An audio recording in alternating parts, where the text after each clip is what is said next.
In the Greyhounds project that I provided you, I've already brought in the assets, and those assets are already broken out into separate bins.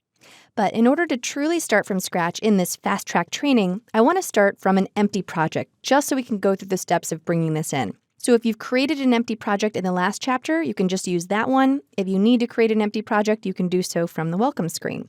So I'm just going to close this project, go back to my welcome screen, and the Greyhound demo project is that empty project that I created in the last chapter.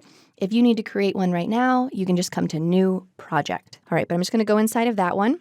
And to import your media, you can either right-click and choose Import, or just double-click right here in the project pane. Now I'm just going to navigate to the folder that contains my media. So if you're following along with the exercise files, you can find this in Greyhound Media. And just to show you real quick, there are some other folders inside of Greyhound Media that separate out my B-roll, images, interviews, music, and stock footage.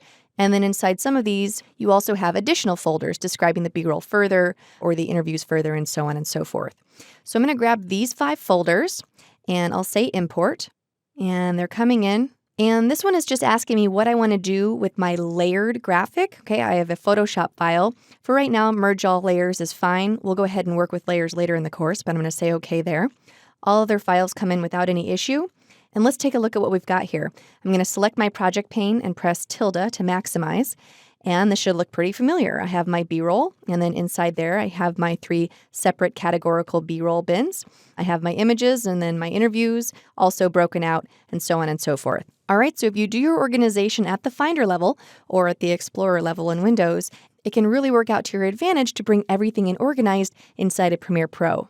And just so that you're aware, we didn't actually create any new media with this at all. These clips in our project are simply pointing to the media on our drive. So it's important that you don't move that Greyhound media folder, or the link between these clips and that media will be broken and you'll have to reconnect it.